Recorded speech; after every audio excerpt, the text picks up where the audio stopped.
Hello friends. अपन आज राजस्थान का भूगोल पढ़ेंगे फॉर सभी परीक्षाओं में जो कि राजस्थान से रिलेटेड होती हैं, जो कि सारी परीक्षाओं में पूछी जाती है। स्पेशली अपना फोकस रहेगा राजस्थान के सब इंस्पेक्टर की परीक्षा पे, जिसमें कि सारे टॉपिक्स अपन है वो कवर कराए जाएंगे जो कि राजस्थान के सब इंस्पेक्टर की परीक्षा में पूछे जाने हैं। तो इसमें सबसे पहला जो सब्जेक्ट है वो हम ले रहे हैं राजस्थान का भूगोल।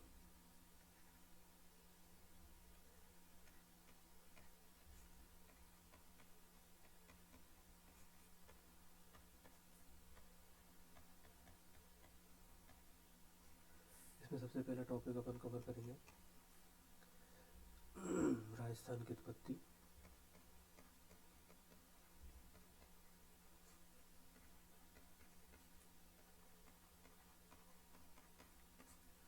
दूसरा टॉपिक रहेगा अपना राजस्थान का विस्तार।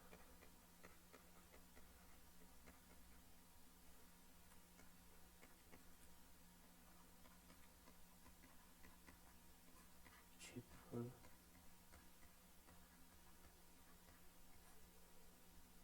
व सीमाएं।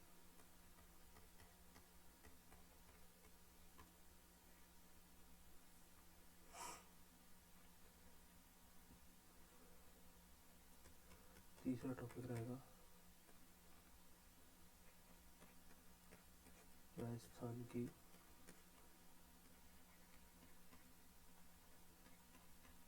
भूगर्भिक संरचनाएं।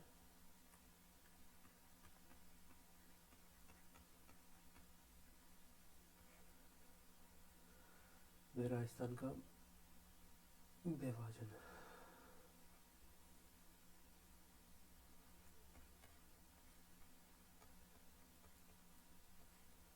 तो एक एक करके हम सारे टॉपिक को पढ़ेंगे। तो सबसे पहले अपन जो टॉपिक ले रहे हैं वो है राजस्थान की उत्पत्ति, जिसमें अपन की देखेंगे कि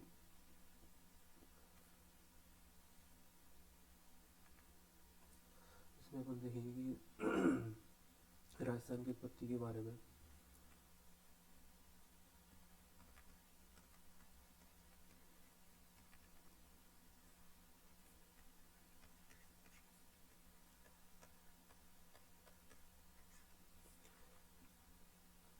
राजस्थान की उत्पत्ति अपन देखेंगे सबसे पहले तो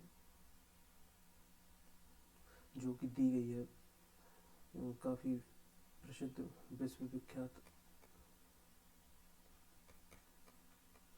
भूगर्भ विविधता है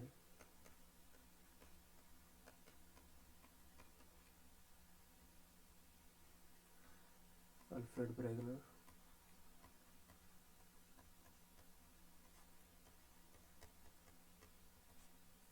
अल्फ्रेड वेगनर के अनुसार राजस्थान की उत्पत्ति के बारे में क्या विचार दिए गए हैं वो हम यहाँ देखेंगे। तो सबसे पहले हम देखेंगे कि राजस्थान की उत्पत्ति जो होगी वो विश्व के अनुरूप में क्या बनती है। तो सबसे पहले जो अल्फ्रेड वेगनर ने बताया कि पूरा विश्व एक एक जॉइंट कॉन्टिनेंट के रूप में विद्यमान था, जिसको कि कॉमनली रूप से उन्होंने बोला पेंजिया।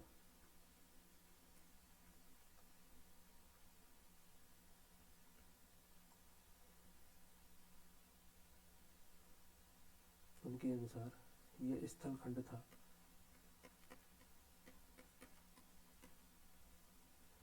जो कि एक महाद्वीप के रूप में है। इसको बोल सकते हैं अपन सुपर कॉन्टिनेंट।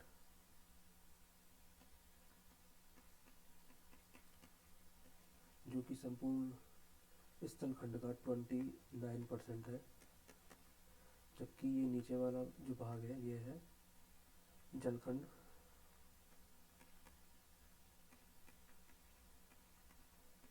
जो कि है 71%। ये एक सुपर ओशन के रूप में अपन इसको बोल सकते हैं। यह महासागर है जिसको कि इन्होंने नाम दिया पैंथालासा।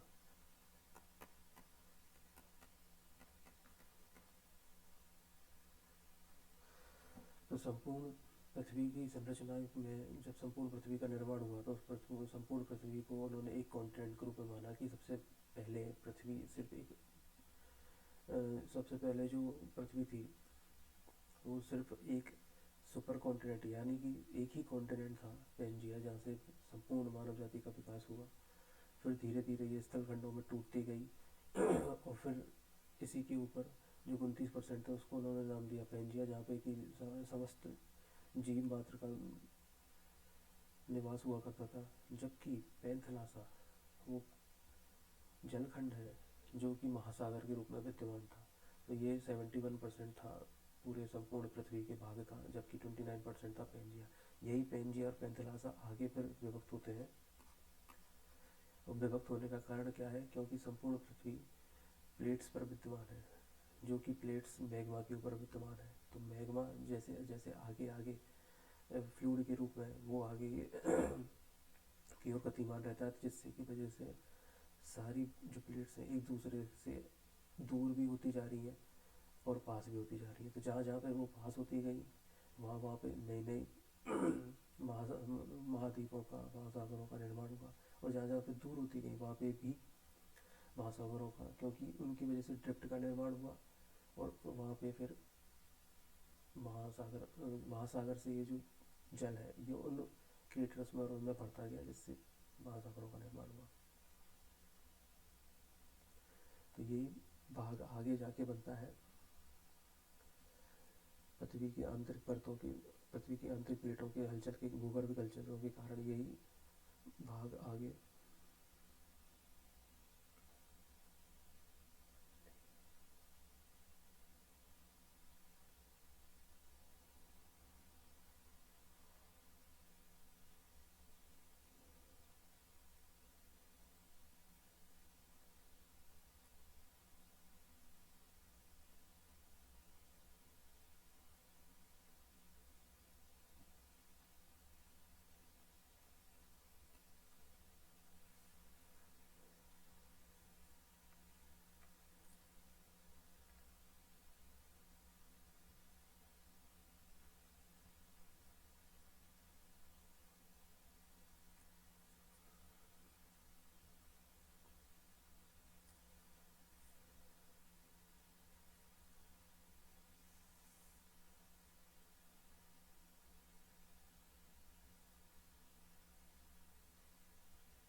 ये बनता है।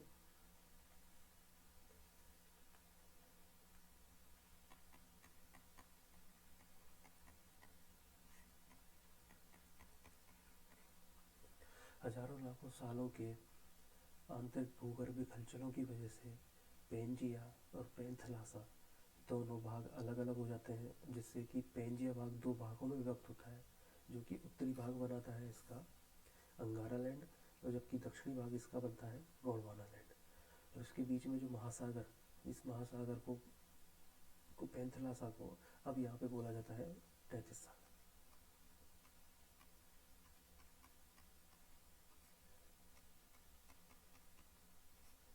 ये हमारे कॉन्टिनेंट का उत्तरी भाग,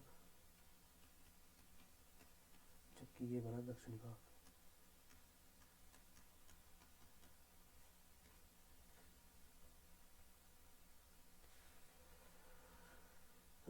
जियो संक्लाइन, तैतीस सागर को जियो संक्लाइन का भी पार्ट माना जाता है, भूसन्नति।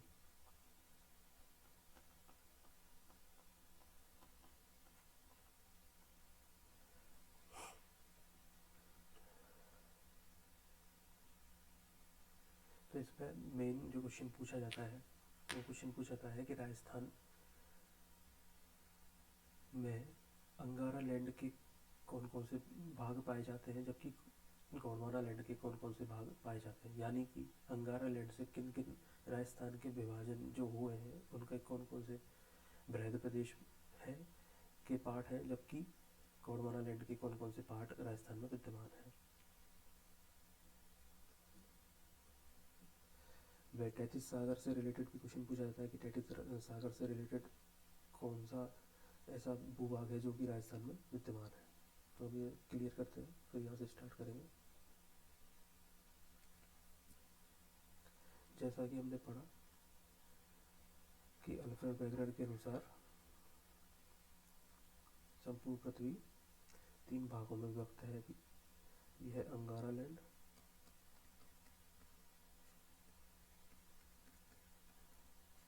इसका दक्षिणी भाग है गोंडवाना लैंड,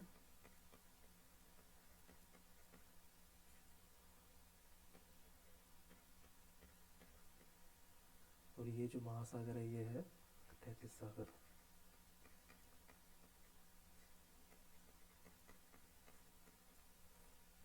तो हम देखते हैं राजस्थान में, राजस्थान का अभी जैसे तो हम आगे भौतिक विभाजन पढ़ेंगे, लेकिन अभी के लिए हम राजस्थान को देखिए, राजस्थान को 4 भागों में बांटा गया है। तो राजस्थान का पहला भाग है राजस्थान का मरुस्थलीय प्रदेश,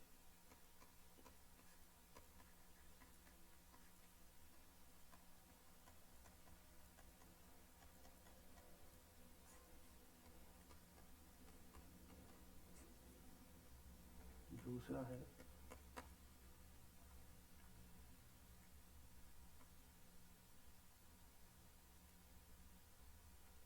राजस्थान का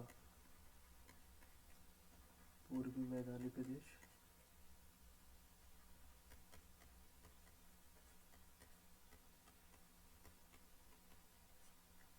तीसरा है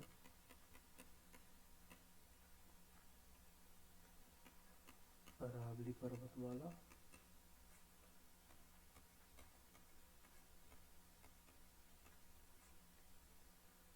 और चौथा है दक्षिणी पूर्वी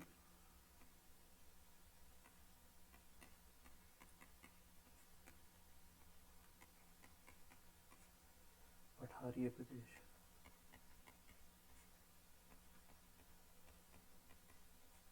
इसको भी हाड़ौती का पठार भी बोला जाता है।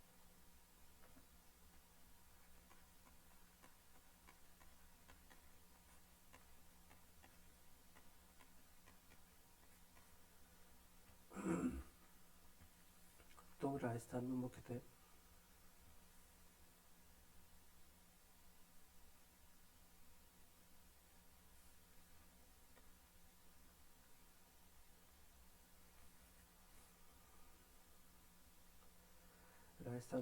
राजस्थान के निर्माण में किन दो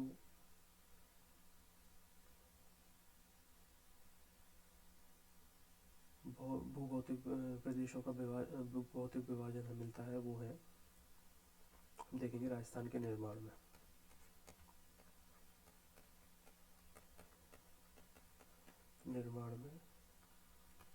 योगदान,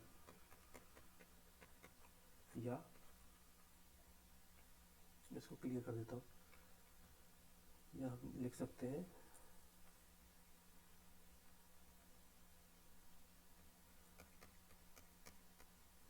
गोंडवाना लैंड व तैतीस सागर के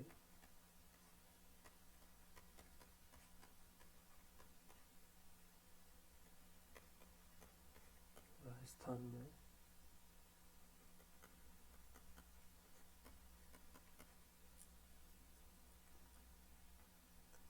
राजस्थान के निर्माण में योगदान।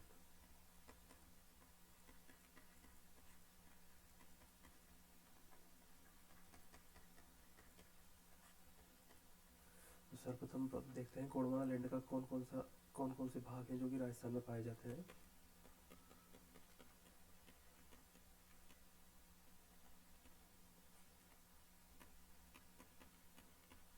तो इसके मुख्यतः 2 भाग हैं।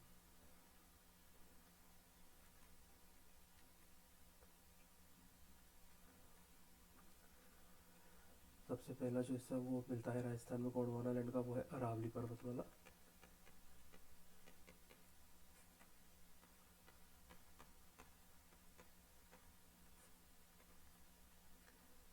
जबकि दूसरा हिस्सा है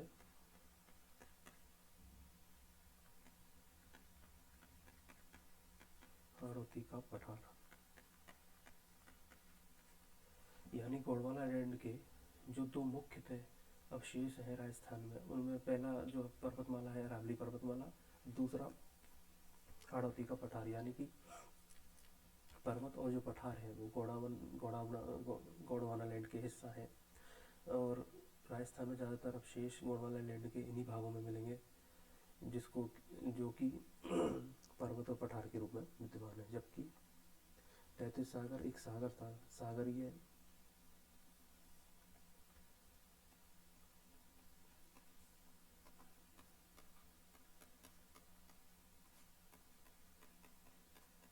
तैतीस सागर के जो दो मूल भाग हैं, तैतीस सागर जैसा कि अपन जानते हैं कि तैतीस सागर आगे भी कई बार विभक्त होता गया, जिससे कि फिर बाद में 5 महासागरों का निर्माण हुआ। लेकिन जहाँ जहाँ पे तैतीस सागर था, तैतीस सागर के अवशेष, यानी कि जैसा कि हम जानते हैं, जैसा जहाँ पे भी वाटर बॉडीज होती है उनमें गाद विद्यमान रहती है, तो वो गाद धीरे धीरे जब वहाँ से साफ होती है, जब जहाँ से धीरे धीरे पानी वहाँ से निकलता गया, तो वहाँ सिर्फ गाद ही रह गई, जिसकी वजह से राजस्थान में जो मेन भाग है उसको माना जाता है राजस्थान का पश्चिमी मरुस्थलीय प्रदेश।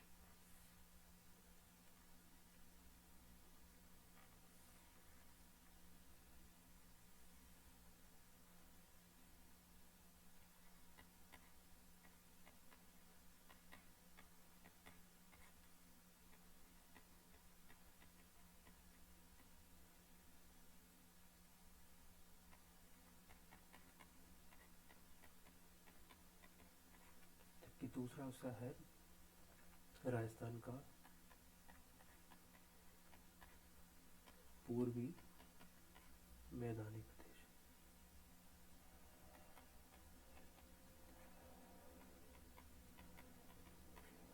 तो राजस्थान के संदर्भ में हम देखें तो संपूर्ण पृथ्वी को अल्फ्रेड वेगनर के अनुसार पेंथलासा और पेंजिया के रूप में बांटा गया, जो कि पेंजिया एक सुपर कॉन्टिनेंट के रूप में विद्यमान था, जबकि पेंथलासा एक सुपर ओशियन के रूप में विद्यमान था। आगे भूगर्भिक हलचलों की वजह से, क्योंकि भूगर्भिक हलचलों का कारण क्या है, कारण यह है कि संपूर्ण पृथ्वी को प्लेट्स के ऊपर विद्यमान बताया गया है, यानी कि पूरी पृथ्वी एक प्लेट के ऊपर अलग अलग प्लेट्स के ऊपर विद्यमान है, जो कि चलायमान भी है। चलायमान क्यों है?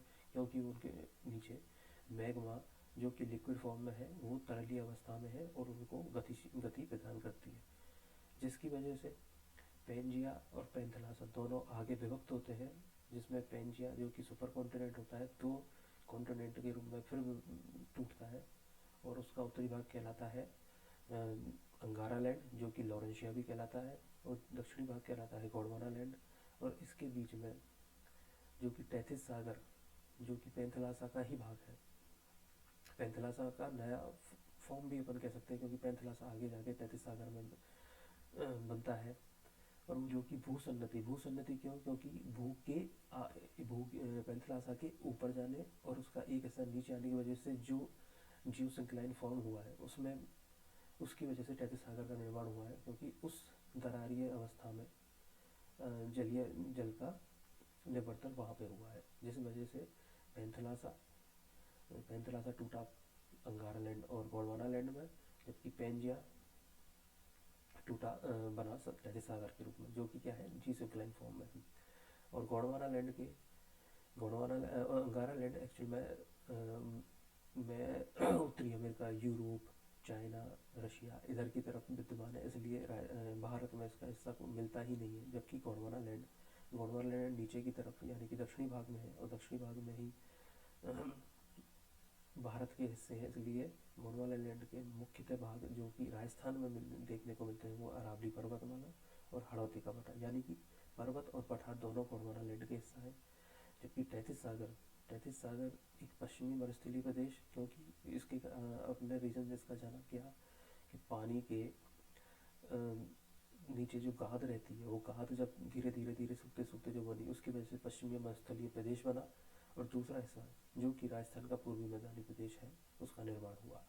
तो ये दो राजस्थान को मुख्यतः 4 भागों में बांटा गया है, जिसमें कि 2 भाग गोंडवाना लैंड और तैतीस सागर। अंगारा लैंड राजस्थान में या पूरे भारत में नहीं मिलता है। अंगारा लैंड के जितने भी अवशेष हैं गोंडवाना लैंड और तैतीस सागर के ही सिर्फ अवशेष राजस्थान में विद्यमान है। ठीक है, अब ये हम आगे चलते हैं ये क्लियर करके।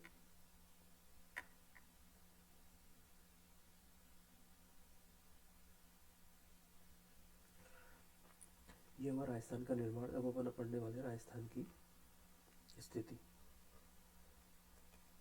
राजस्थान की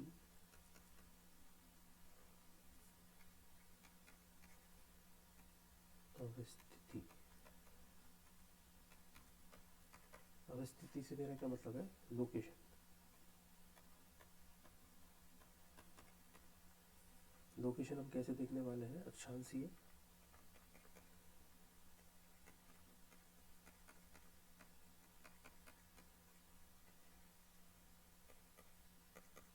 व देशांतरीय। यानी राजस्थान की अक्षांशीय स्थिति और देशांतरीय स्थिति और वो भी किसके रेफरेंस में, तो किसके प्रक्षेप में?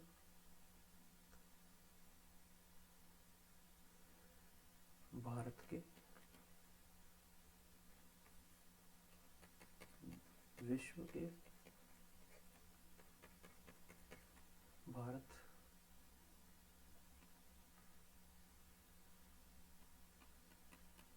व एशिया।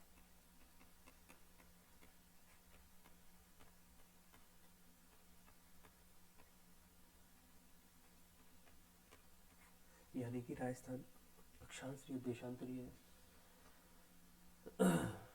अवस्थिति में विश्व, एशिया और भारत में कहाँ कहाँ विद्यमान है। यानी कि राजस्थान की विश्व के सापेक्ष में क्या स्थिति है, भारत के सापेक्ष में क्या स्थिति है और एशिया की सापेक्ष में क्या स्थिति है। तो सबसे पहले हम अक्षांशीय देशांतरीय स्थितियों को जानेंगे विश्व के सापेक्ष में, कि भारत विश्व के सापेक्ष में कहाँ है और देशांतरीय सापेक्ष में कहाँ है। तो हम देखते हैं विश्व के सापेक्ष में।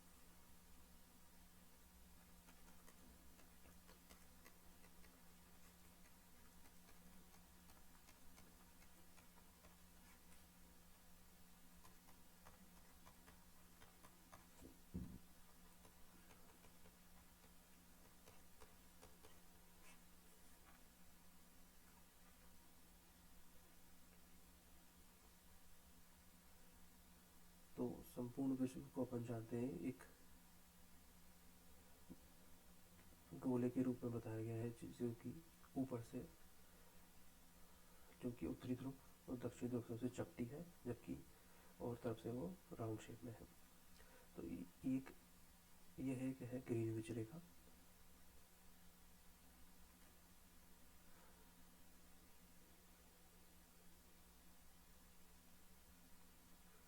यह है ग्रीनविच रेखा। यह है भूमध्य रेखीय, जो कि भूमध्य रेखीय अपन जैसे नाम से ही पता लगता है, भू को मध्य से काटने वाली रेखा, इसलिए इसको बोला गया है 0 डिग्री और इसको बोला गया है 0 डिग्री, क्योंकि उत्तरी से दक्षिणी ध्रुव को ये दो भागों में समद्विभाजित विभाजित करती है, यानी कि दो बराबर भागों में विभाजित कर रही है। इसलिए अब इसका ये उत्तरी, इसको बोलेंगे उत्तरी गोलार्ध, इसको, जबकि इसको बोलेंगे दक्षिणी गोलार्ध। यानी कि 0 डिग्री है अक्षांशीय, 0 डिग्री अक्षांशीय रेखा, जो कि संपूर्ण पृथ्वी को दो भागों में समद्विभाजित विभाजित करती है, जिसका ऊपरी भाग उत्तरी गोलार्ध। क्योंकि संपूर्ण पृथ्वी को गोला माना गया, तो गोले का आधा फॉर्म गोलार्ध, इसलिए उत्तरी गोलार्ध। नीचे जबकि माना गया है दक्षिणी गोलार्ध। तो ये समस्त पृथ्वी को दो भागों में विभाजित करती है। तो हमने जैसे पता है राजस्थान भारत में है, तो भारत खुद यहाँ विद्यमान है।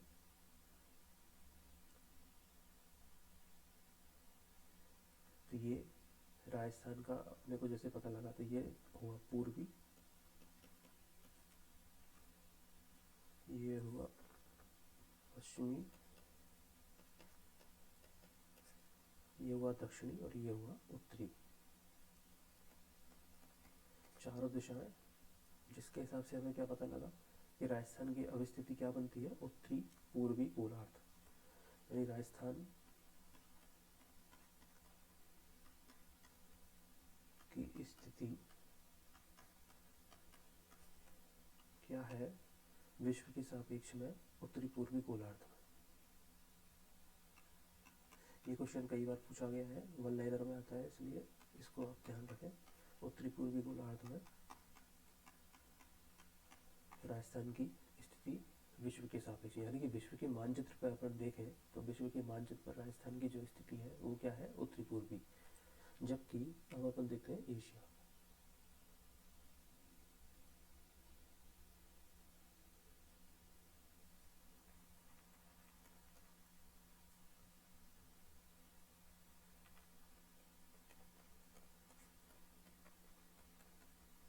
राजस्थान की एशिया के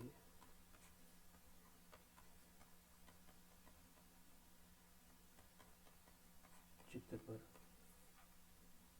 अवस्थिति।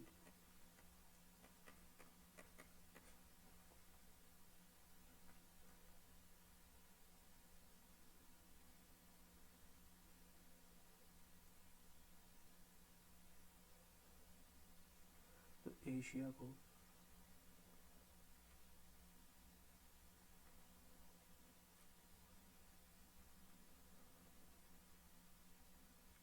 एशिया के एशिया के रेफरेंस में राजस्थान की स्थिति जो हमें ज्ञात है वो है,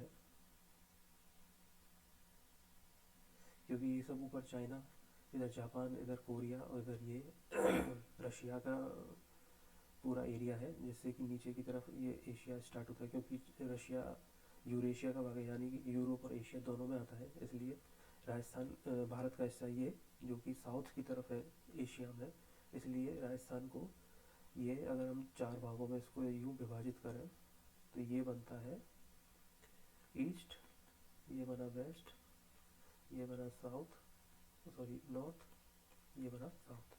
तो राजस्थान की स्थिति जो यहाँ बनती है वो होती है साउथ ईस्ट, यानी कि दक्षिणी पूर्वी एशिया, यानी कि राजस्थान दक्षिणी पूर्वी एशिया का भाग है।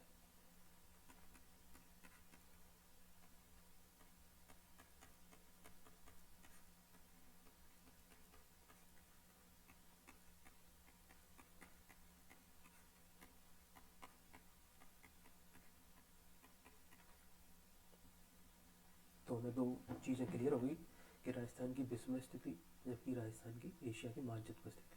विश्व में स्थिति हमें पता है उत्तरी पश्चिम में है, उत्तरी पूर्वी में है, जबकि दक्षिण पूर्वी में एशिया का भाग है। सॉरी दक्षिण पश्चिम में, दक्षिण पश्चिम में, सॉरी थोड़ा आप सही कर लें, दक्षिण पश्चिम में।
ओके, सो थोड़ा उसको आप करेक्ट कर लें। राजस्थान की जो एशिया में मानचित्र में स्थिति है वो है राजस्थान में एशिया में दक्षिण पश्चिम, जबकि ये विश्व के मानचित्र पर है उत्तर पूर्व में,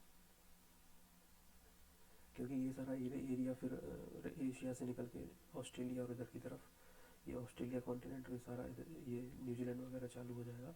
इसलिए राजस्थान इधर चाइना, इधर जापान, इधर कोरिया और ये सबसे इधर ये साउथ ईस्ट, इसलिए बोलते हैं दक्षिण पूर्वी एशिया। राजस्थान भारत को इसलिए किसका हिस्सा माना जाता है, साउथ वेस्ट, दक्षिण पश्चिमी का, इसलिए है यहाँ पाकिस्तान, बांग्लादेश और सारे जो भी कंट्रीज हैं उसलिए उनको दक्षिणी पश्चिमी एशिया का भाग माना जाता है।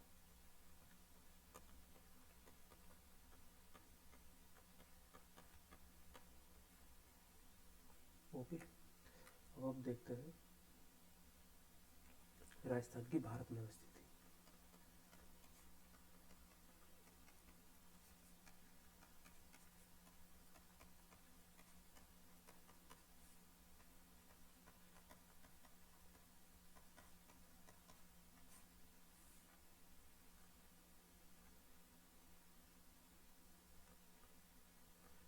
पहले नक्शा बनाते हैं भारत का।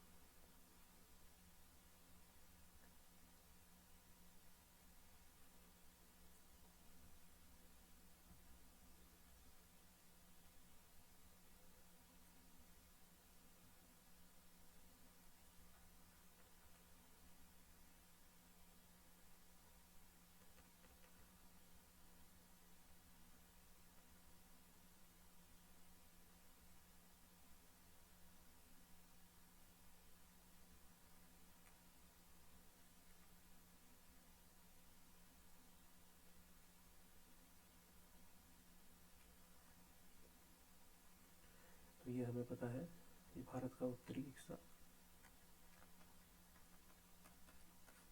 ये भारत का दक्षिणी भाग, ये पूर्वी राज्य और ये पश्चिमी। संपूर्ण भारत को अपन अगर north to east, east to west में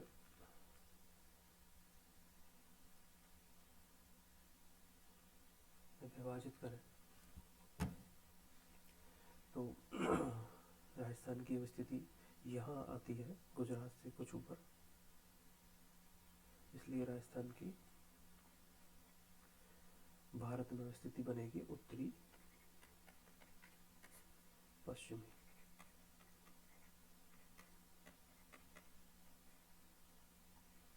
तो अपने पास तीनों चीज़ें आ गई। अभी अपन तीनों चीज़ों को एक साथ एक चीज़ के लिख लेते हैं कि राजस्थान की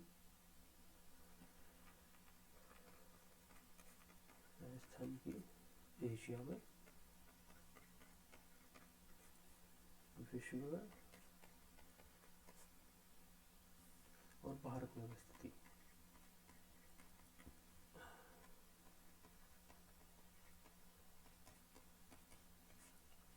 एशिया में हमें पता है उत्तरी पूर्वी,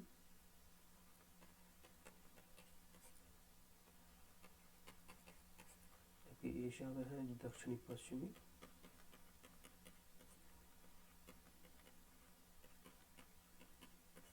और भारत में है उत्तरी पश्चिमी। तो यहाँ तक हमने कुछ चीज़ें क्लियर हुई कि राजस्थान की अवस्थिति भारत के सापेक्ष, एशिया के सापेक्ष और विश्व के सापेक्ष में क्या क्या होती है। अब अपन आगे देखेंगे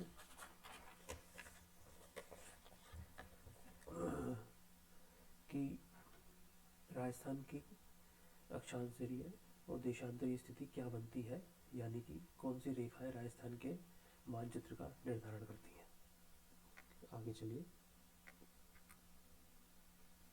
तो अपन राजस्थान का नक्शा एक बार ड्रॉ करते हैं।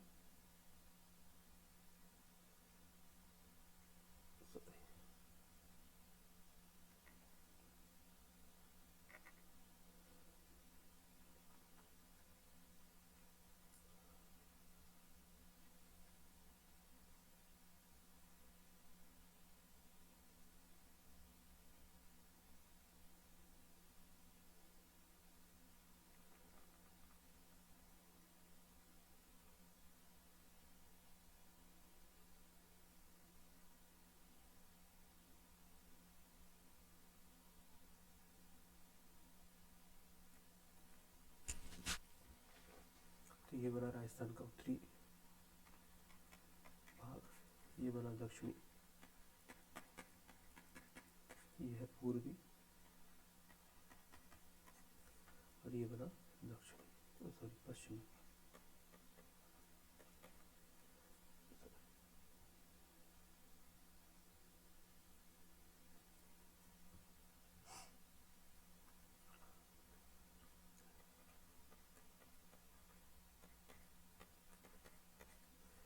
हम देखेंगे राजस्थान का उत्तरी सिरा, दक्षिणी सिरा, ये हो गया पूर्वी और ये हो गया पश्चिम से पूर्व। यानी कि कौन कौन से अक्षांशीय रेखाएं पर अपन देखें तो अक्षांशीय रेखाएं वो रेखाएं हैं जो कि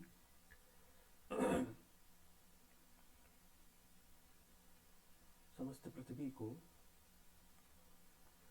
जैसे कि ये है 0 डिग्री, 0 डिग्री भूमध्य रेखा। अब अगर यहाँ नहीं, लेकिन अपन इसको अगर मान के चले,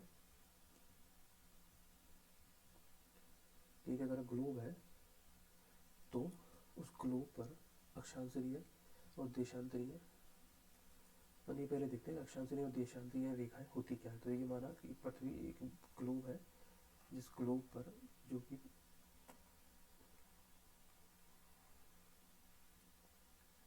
तो ये है पृथ्वी को बीच से काटने वाली 0 डिग्री भूमध्य रेखा।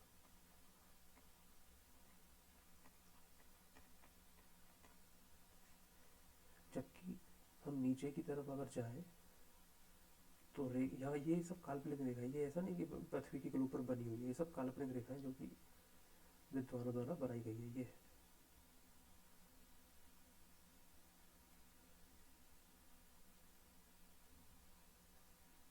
तो अक्षांशीय रेखा है वो रेखा है जो कि विश्व के मानचित्र पर या ग्लोब पर विद्वानों द्वारा काल्पनिक रेखाएं खींची गई हैं, जो कि आड़ी रेखाएं हैं, या उनको जो पूर्व से पश्चिम या पश्चिम से ओर की ओर एक कोणीय रूप में विद्यमान है। यानी कि ये सारी जो है ये समस्त रेखाएं अक्षांशीय रेखा है।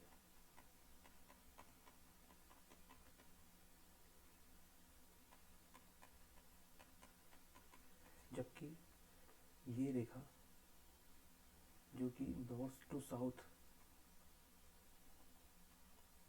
उत्तरी ध्रुव से साउथ की ध्रुव को जोड़ती है, जो कहलाती है 0 डिग्री ग्रीनविच रेखा।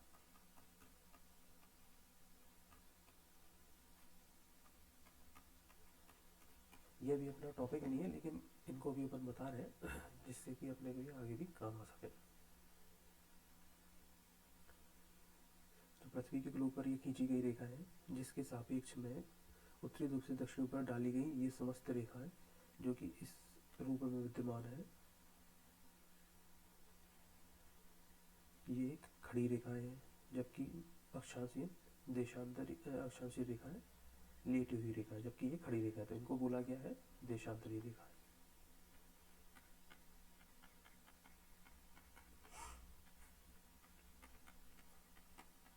इनको बताने का अपना उद्देश्य क्या है, क्योंकि समस्त राजस्थान या समस्त पृथ्वी या समस्त ग्लोब इन रेखाओं के मध्य में विद्यमान है, जिनसे कि समय और दिन अपनी दिनांक व तिथि निर्धारित होती है। इसलिए अपने को देखना है कि राजस्थान, अब अपन जैसे ये चेक कर रहे हैं कि ये है अपनी अक्षांशीय रेखा, ये इसका दक्षिणी सिरा, ये इसका उत्तरी सिरा। तो हम ये देखेंगे कि राजस्थान उत्तरी और दक्षिणी अक्षांशीय रेखाओं में विद्यमान है कहाँ है। ठीक है, जैसे कि मेरे को ग्लोब पर पता है राजस्थान की अवस्थिति बनती क्या है। एक मिनट,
तो जैसे कि हमें पता है विश्व में राजस्थान की जो स्थिति है वो है उत्तर पूर्वी।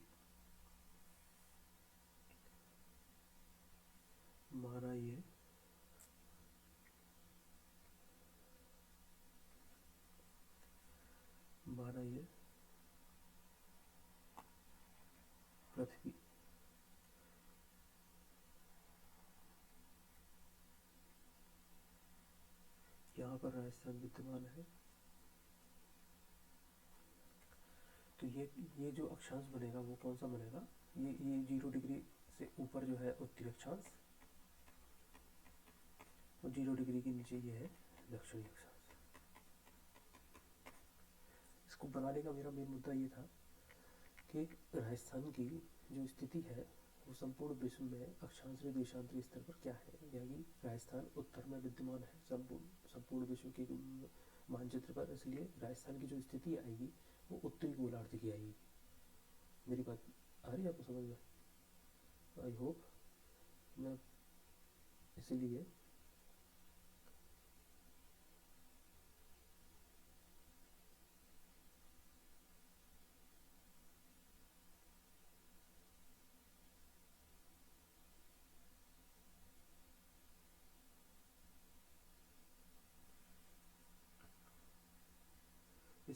राजस्थान जो है, जो कि प्रारंभ होता है 23 डिग्री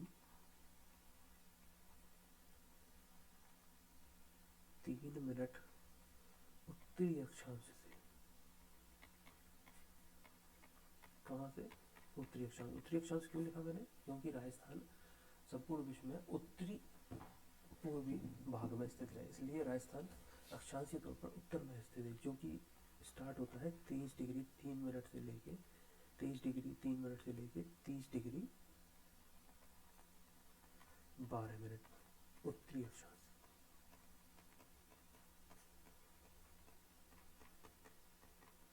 पेपर सेटर क्या करेगा, आपको कंफ्यूज करने के लिए इस 23 डिग्री को लिख देगा 23 डिग्री 30 मिनट, जिसको अपने को याद रखना है ये 23 डिग्री है, 23 डिग्री 3 मिनट ना कि 30 मिनट, और ये है उत्तरी अक्षांश में दोनों। वो क्या लिखेगा, वो लिख देगा 23 डिग्री 3 मिनट से उत्तरी अक्षांश से 30 डिग्री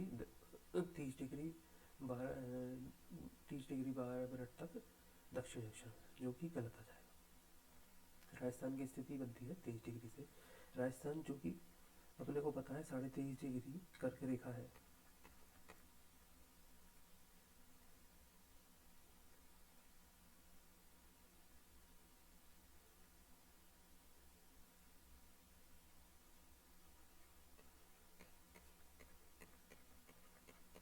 इसलिए राजस्थान का ये जो भाग है, यहाँ से राजस्थान से कर्क रेखा से काफ़ी करीब पड़ता है ये, क्योंकि 23 डिग्री 3 मिनट से यहाँ से ये रेखा निकल रही है, जो कि पड़ता है 23.5 डिग्री उत्तरी अक्षांश के आसपास, क्योंकि 23.5 डिग्री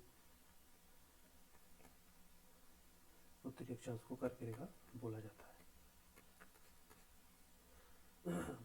तो ये जो रेखा है, इसको इससे रिलेटेड क्वेश्चन आपसे क्या पूछेगा वो, कि 23.5 डिग्री रेखा उत्तरी अक्षांश, जो 23.5 डिग्री उत्तरी अक्षांश राजस्थान के किस भाग से निकलती है, और ये जिस गांव में विद्यमान है उसका नाम है बोरकुंड। बोरकुंड ये गांव है जो कि बांसवाड़ा जिले में विद्यमान है, और ये रेखा यहाँ से लेके 30 डिग्री 12 मिनट तक जाती है, जो कि कहाँ पे है, ये मैं क्लियर कर देता हूँ।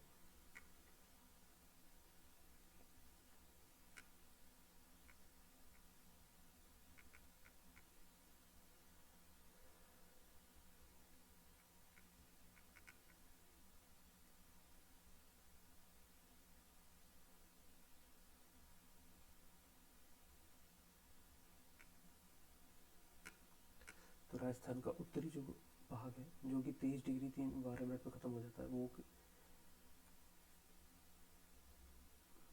वो जिस गांव पे जाके 30 डिग्री 12 मिनट खत्म होता है वो है कोंडा गांव। कोंडा गांव कहाँ है? श्री गंगानगर जिले में ये स्थित है। तो अभी आपसे कोई पूछे राजस्थान का क्षेत्रफल, राजस्थान की अवस्थिति, तो राजस्थान की अवस्थिति तो आपका पूरा सेंटेंस होगा, राजस्थान 23 डिग्री 3 मिनट से लेके उत्तरी अक्षांश से लेकर के 30 डिग्री 12 मिनट उत्तरी अक्षांश पर अवस्थित है, जो कि जिसका कि दक्षिण सिरा बोरकुंड गांव बांसवाड़ा में है, जबकि उत्तरी सिरा कोंडा गांव गंगानगर में। इसी प्रकार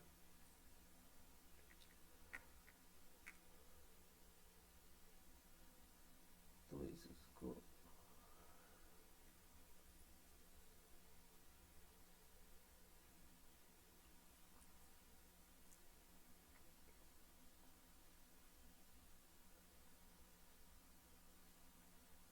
इसी प्रकार हम देखते हैं राजस्थान की देशांतरीय स्थिति।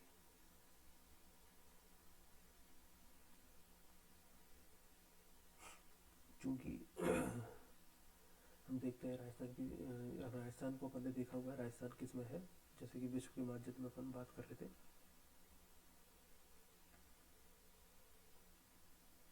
कि राजस्थान विश्व में उत्तरी भाग का हिस्सा है, तो इसलिए जो भी राजस्थान में अब देशांतरीय रेखाएं आएंगी वो अगर विश्व को देखा तो ये विश्व का हो गया पश्चिमी देशांतर और ये हो गया पूर्वी देशांतर। तो राजस्थान चूँकि पूर्वी देशांतर का भाग है, इसलिए दोनों यहाँ से लेके 0 से लेके 90 डिग्री तक इधर और 0 से लेके 90 डिग्री इधर।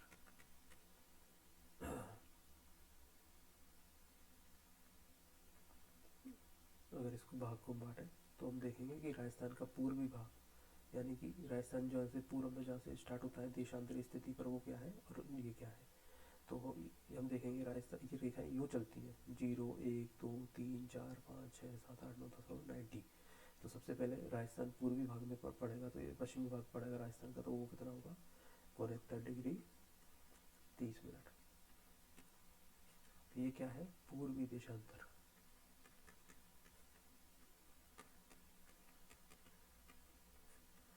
राजस्थान 69 डिग्री 30 मिनट के पूर्वी देशांतर से प्रारंभ होकर 78 डिग्री 17 मिनट तक विद्यमान है।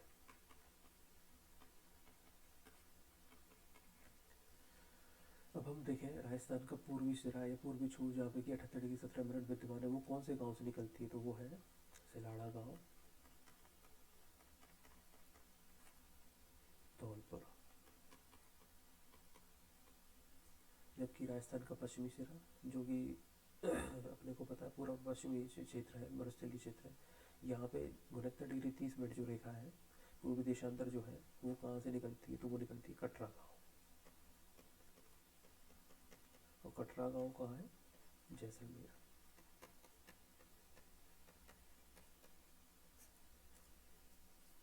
एक बार सब क्लियर करके अपन दोबारा से इसको लिख लेते। राजस्थान की अक्षांशीय स्थिति,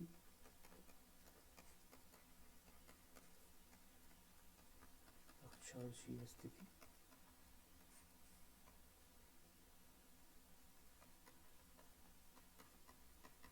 तो वो क्या है 23 डिग्री 3 मिनट उत्तरी अक्षांश से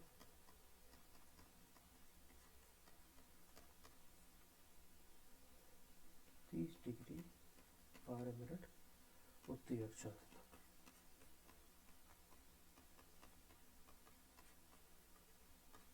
जबकि देशांतरीय स्थिति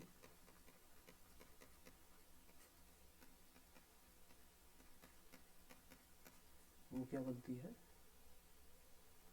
69 डिग्री 30 मिनट पूर्वी देशांतर से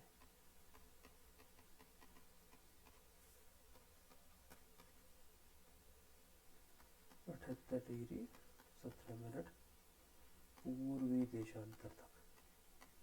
क्योंकि अपन ने क्या पढ़ा था कि राजस्थान की विषम स्थिति क्या है उत्तर पूर्व में, उत्तर पूर्व में क्या हुआ तो अक्षांश की क्या रही उत्तरी स्थिति, जबकि देशांतरों की क्या रही पूर्वी स्थिति।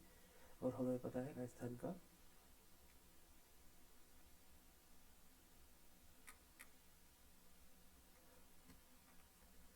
राजस्थान के उत्तरी सिरा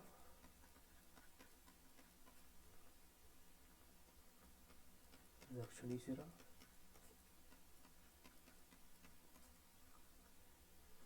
पूर्वी सिरा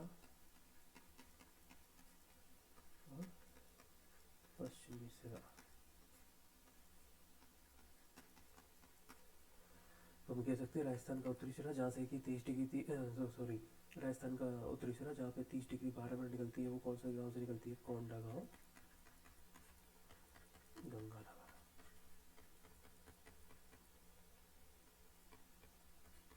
जबकि दक्षिणी सिरा जो कि निकलती है 23 डिग्री 3 मिनट से लेके तो वो जाती है बोरकुंड, बोरकुंड गांव बांसवाड़ा। जबकि उसका पूर्वी सिरा निकलता है अपने सिराड़ा गांव धौलपुर से।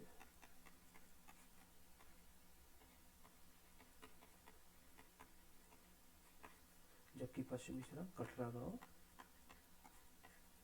जैसलमेर। तो ज़्यादातर पेपर में पूछे हमारे क्वेश्चन जो बनते हैं यही है कि राजस्थान का उत्तरी अक्षांश विस्तार और राजस्थान का उत्तरी पूर्वी सिरा का उत्तरी सिरा का है, कौन से गांव से लेके कहाँ तक वो विस्तारित है और क्या है। अब हम आगे देखने वाले हैं राजस्थान की कुल लंबाई और चौड़ाई, यानी कि अगर हम बोलें कि राजस्थान का उत्तरी से पूर्वी सिरे की लंबाई तथा पूर्व से पश्चिम की लंबाई और चौड़ाई दोनों।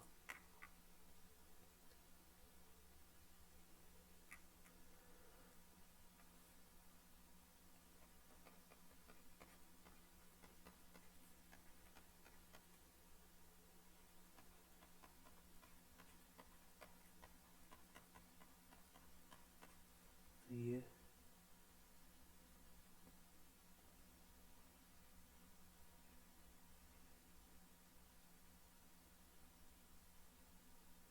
तो ये हो गई इसकी चौड़ाई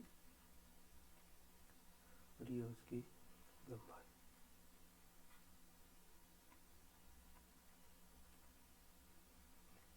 तो हम लंबाई की बात करें तो यह है उत्तर से सॉरी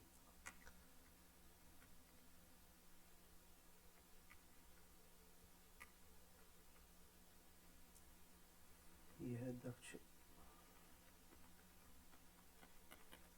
दक्षिणी सिरे से उत्तरी और यह पूर्वी से पश्चिमी। उत्तर से दक्षिण तक हमारी जो राजस्थान की लंबाई वो है 826 किलोमीटर। इसको किलोमीटर स्क्वायर ना करें क्योंकि ये सिर्फ लंबाई है, कोई क्षेत्रफल नहीं है भारत का राजस्थान का। जबकि इसकी चौड़ाई है 869 किलोमीटर। यानी कि पेपर सेटर आपको एक स्टेटमेंट लिख के दे सकता है कि राजस्थान की लंबाई राजस्थान की चौड़ाई से अधिक है। जब कथन कौन सा सत्य है कौन सा असत्य है उन क्वेश्चनों में ये आ चुका है और आगे आने की भी संभावना रहेगी कि राजस्थान की लंबाई राजस्थान की चौड़ाई से अधिक है या नहीं। इसलिए हमें क्या याद रखना है, राजस्थान की चौड़ाई अधिक है 869 किलोमीटर है, जबकि राजस्थान की लंबाई है 826 किलोमीटर। ठीक है, आगे हम देखेंगे राजस्थान का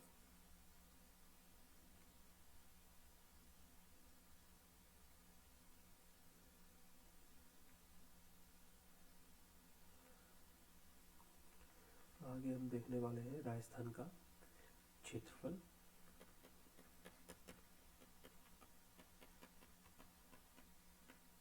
उसका भौतिक विभाजन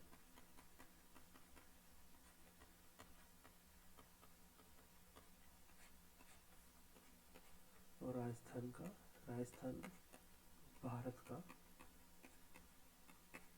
कितना प्रतिशत हिस्सा है।